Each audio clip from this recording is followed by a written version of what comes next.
सत्संगत जी, प्यार से कहना धन निरंकार जी। यही भाव कि इस संसार में जो ये मनुष्य आया है वो अपने आप को मानवीय गुणों से भरपूर रखे, क्योंकि जीने की ये कला तभी संभव है, तभी एक सफल जीवन है जब ये ब्रह्म ज्ञान रूपी दात प्राप्त करने के बाद ये भक्ति भरा जीवन हमारा पल पल हो जाता है। और सेवा सिमरन सत्संग के सहारे जब हम ये कोशिश में लगते हैं कि हर पल एक मनुष्य के शरीर में आए हैं तो ये भाव भी, ये गुण भी सब मानवीय हो जाएं, तो कैसे ये ह्यूमन वैल्यूज़ हमको सिर्फ कुछ पलों का सहारा ही नहीं, पर अगर हमारे चरित्र में जितनी ढलती रहें उतना ही ये जीवन खूबसूरत होता जाता है। हम इस संसार के लिए वरदान बन जाते हैं। एक महक जो होती है, वैसे ही जैसे एक शायर ने भी कहा है कि जियो तो फूलों की तरह और बिखरो तो उसकी महक की तरह। तो कैसे एक खुशबू की हमने तरह रहना भी है, जहाँ फूल में कांटे होते हैं, फूल की अपनी सुंदरता भी होती है, खुशबू भी होती है, उसकी पंखुड़ियाँ चाहे कितनी भी सॉफ्ट हों, कोमल हो, पर वो कोई भी उस अगर बगीचे में हो और एक फूल खुद भी सिर्फ ये नहीं कहता कि मेरे कांटे हैं तो मैं अच्छा नहीं हूँ, या फिर वो माली जिसने वो फूल उगाए हैं वो उस फूल से थोड़ा कम प्यार करता है जिसमें ज़्यादा कांटे होते हैं, नहीं। तो जब हम एक फूल में कांटे और उसकी कोमल पंखुड़ियाँ भी देख रहे हैं, तो उस तरह एक जीवन है हमारा भी जो होना चाहिए कि किस तरह हर एक के ये अगर कोई चुभन देने वाली बात है, कोई कांटों की तरह है, तो भी वो एक्सेप्टेंस वाली बात कि हर एक को अपनाना है। सबका आकार अलग होता है, सबके काम अलग होते हैं, फिर भी वो एक हर एक के साथ सहयोग करते हुए, हर एक के साथ वो कंधे से कंधे वाली बात, वो एकत्व वाली बात, ये यूनिटी इन डाइवर्सिटी, ये हर एक का वननेस वाला भाव। तो कैसे हमने संसार में जहाँ इस तरह रहना है कि हर कोई अपना है और हर एक में अपना ये पन जो देख सकते हैं वो एक परमात्मा को जानने के बाद ही हो संभव है, वरना तो कोई ना कोई फर्क हमें ज़रूर ऐसा दिख जाएगा जो हमको उसके जैसा नहीं मानने को दिल राज़ी होगा। पर जब ये एक की पहचान हो जाती है कि एक परमात्मा ये कण कण में है, ये वो ऐसा है जो हर एक में बराबर है, हर एक के अंदर उतना ही है जितना हम में है, तो फिर ये जीवन बहुत ही सुंदर, बहुत ही आसान भी हो जाता है। चाहे वो दीपक का एग्जाम्पल लें कि वो आकार दीपक का अलग अलग हो सकता है, पर वो जो उसके अंदर लौ होती है, ये रोशनी होती है, ये एक आग जब उसके अंदर लगाते हैं तो वो कॉमन आग होती है, उस आग में फ़र्क नहीं होता। चाहे कोई लाल रंग का दीपक हो, चाहे हरा हो, चाहे कैसे भी पेंट किया हो, तो उसका दीपक का काम भी रोशनी फैलाना है और उस दीप में जो ये आग है वो भी एक है। तो वो परमात्मा ही हर एक में है, चाहे हम कितने भी भिन्न दिखते हों, किसी भी कल्चर के हों, कहीं रहते हों, तो हम में जहाँ ये भाव रखने हैं संसार एक हमारा है, हम इस संसार के हैं, ये सेवा भाव भी मन में रहे कि जितना हम संसार को दे सकें उतना हमने एक अपनी अच्छाई अब समर्पित भाव से देते चले रहना है। जितना इस निरंकार के एहसास में सुमिरन कर पाए अधिक से अधिक वो भी करना है। और ये संत मति वाले जो सत्संग में जो भी एक एक शब्द हमें सुनने को मिलता है, ये बहुत ही परोपकारी वचन होते हैं जो हमारा सुधार करने के लिए हैं। हम जितना उन वचनों पे चल पाएँ उतने ही ज़्यादा हम एक अपने दिल को और अच्छा कर पाते हैं। ये हृदय, ये मन, इसकी अवस्था हमारी और एक श्रृंगार ले लेती है जब ये अच्छे गुणों को अपना लेता है। तो कैसे हमने जीते जी ये बात जो आज भी सत्संग में भोली वक्ताओं ने, कि कैसे एक जो सच्चाई है जीवन की वो मृत्यु है, कि ये सांसों ने तो चले जाना है, तो जीते जी जो इसका हम एक इसमें से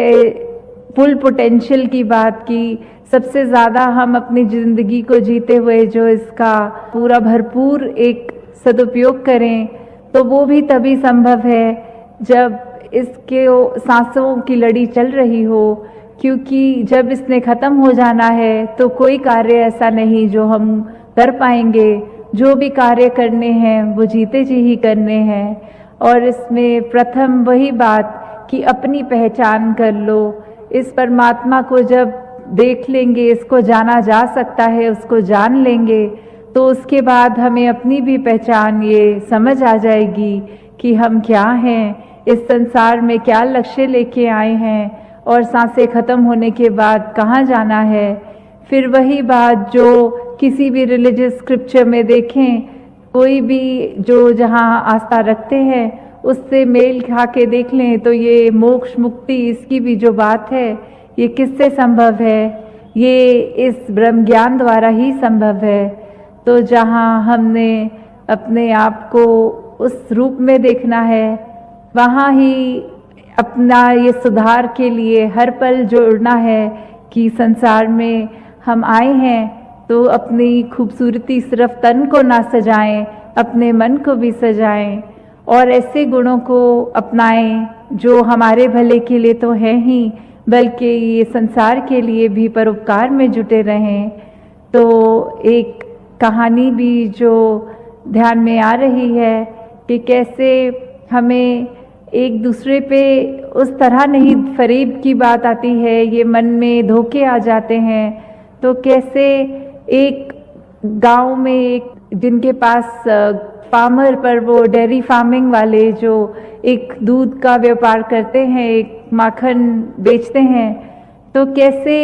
वो एक उनके दुकान पे आते थे जो ब्रेड बेचते थे, तो उन्होंने ऐसी एक अंडरस्टैंडिंग की हुई थी कि जितने वेट का आप मुझे ब्रेड दोगे उतने वेट का मैं आपको माखन दूंगा। तो ऐसे ही उन्होंने ये सालों साल चलाया और इतना उनका आपस में ट्रस्ट बन गया कि फिर वो तराजू में रखने के लिए वो रखते नहीं थे, वो बस एक दूसरे को एक पैकेट वो एक्सचेंज रूप में मुंह से बोल के कि ये इतना ग्राम है इसमें। तो ऐसे ही ये लड़ी चलती रही। फिर एक दिन वो ब्रेड बेचने वाले के मन में ये बात आई कि मैं देखूं ये माखन मुझे कितने ग्राम का मेरे मित्र ने बेच दिया है। तो जब ऐसे देखा गया तो वो कम था और उसको बहुत ही उस पे ये बात अच्छी नहीं लगी। वो इस बात को अपने सरपंच में, ये पंचायत में भी जब लेकर गए तो वही बात आई कि उन्होंने भी कहा कि इसको एक ही तरीके से देखा जा सकता है कि हम उसी तराजू पे वो आज की बिक्री की ब्रेड को रखेंगे और मक्खन को, तो पता चल जाएगा। तो सभी के सामने बात यही आई कि ये जो माखन तोलने वाला था उसके पास तो घर में तराजू भी नहीं था, वो अपने हाथ पे जितनी ब्रेड का वजन होता था उतना वजन मक्खन का करके ही देता था। तो पहले मन में ये ब्रेड बेचने वाले के आया कि मैं उसको कम ग्राम दे दूं और उसने तो वादा किया है भरपूर पूरा ही उतना करेगा। तो कैसे ये विश्वास की बात होती है, कैसे हम एक दूसरे के लिए अगर सोचते हैं कुछ और उसके लिए मन में कुछ बुरी एक अपने मन को नेगेटिव कर लेते हैं, जो अभी सत्संग में भी जिक्र आ रहा था, we should be negative about negativity. हर एक चीज़ के लिए हमें जो हमारे को एक अच्छा कार्य करने से रोक रही है, हमें उसके लिए तो अपनी आंखें चुरानी है पर अच्छा काम करने के लिए नहीं। हमें हर एक के दिल से उनके आंसू पोंछने हैं, उनको दर्द नहीं देना, उनसे नफरत नहीं करनी, उनसे फरेब नहीं करना। तो कैसे जिस तरह ये भी देखा गया है उदाहरण के तौर पे कि अगर हम एक चुटकुला कोई सुन लें तो उस पे हम कितनी बार हंस लेते हैं, 2-4 बार वही जब चुटकुला बार बार सुनेंगे तो चौथी बार तो हमें उस पे हंसी भी नहीं आएगी। तो हम कैसे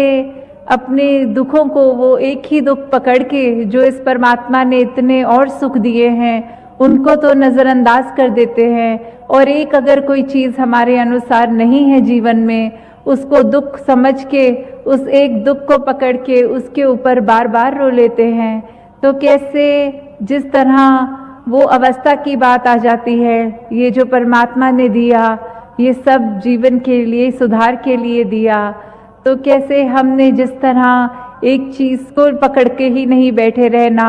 एक बारी उसका एक एहसास, तो चलो इंसान है तो फीलिंग्स हैं मन में, वो उस तरह आएगी, पर कैसे अगर थोड़ा सा भी कोई नेगेटिव ख्याल है उसको उसी पल दूर करने की कोशिश करें। तो दासी और समय आपका ना लेते हुए इन्हीं शब्दों से आपसे आज्ञा चाहेगी कि जिस तरह एक ये हमारा जीवन सुंदर हो गया है, कैसे हम अपने एक प्रभाव उस तरह जिस दूसरे का लेते हैं उसको कोशिश करते हैं कि जजमेंटल ना हो उसके लिए, पर अगर कुछ भी उसको मिलके एहसास आता है, वो एहसास हमारा पूरा दिन, हमारा बहुत बार ऐसा होता है कि उस चीज़ पर डिपेंड कर जाता है कि अगर सुबह उठते ही लगता है कोई अच्छी चीज़ हो गई है तो बहुत ही खुशहाल दिल होकर पूरा दिन अच्छा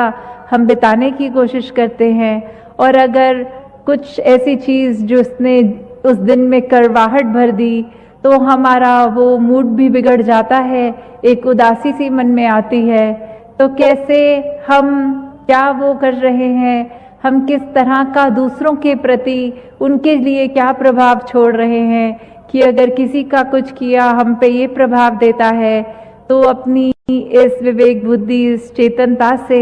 हम ये सोचें कि अगर किसी के दुख देने से दुख होता है तो वो हमें पता है, फिर हम ऐसा कोई कर्म ना करें कि जानबूझ के हम दूसरों की ज़िंदगी में ये दुख दें। तो दासी इसी अरदास से कि हर कोई अपने मन में ये मानवता का भला लेते हुए हर कर्म को, हर सोच को, अपने व्यवहार को उस तरह एक ढाल ले कि अपना ही, जहाँ सिर्फ सोच में ना हो अपना फ़ायदा, सिर्फ अपना बेनिफिट ही नहीं, एक लार्जर गुड की बात, कि एक हम हर एक के लिए जहाँ परोपकार की बात हो ऐसे ही कर्म करते चले जाएं। तो दातार सभी पे कृपा करे कि एक भक्ति भरा जीवन सब बिताएं और अधिक से अधिक ये मानवीय गुणों को अपनाकर अपने जीवन को एक सही रास्ते पे, एक उस मार्ग पे डालें जो संतों ने हमेशा से कहा है, समझाया है कि ये मार्ग ही है जो उस पे रहने से लोक सुखी और परलोक सुहेला होता है। जिस मार्ग पे चलने से सिर्फ हम अपना ही मुख उजला नहीं करते, औरों का भी हो जाता है। जिस मार्ग पे रहने से हम हर एक के जीवन में आराम दे सकते हैं, खुशी दे सकते हैं, अपने जीवन में उसी मार्ग को अपनाएं।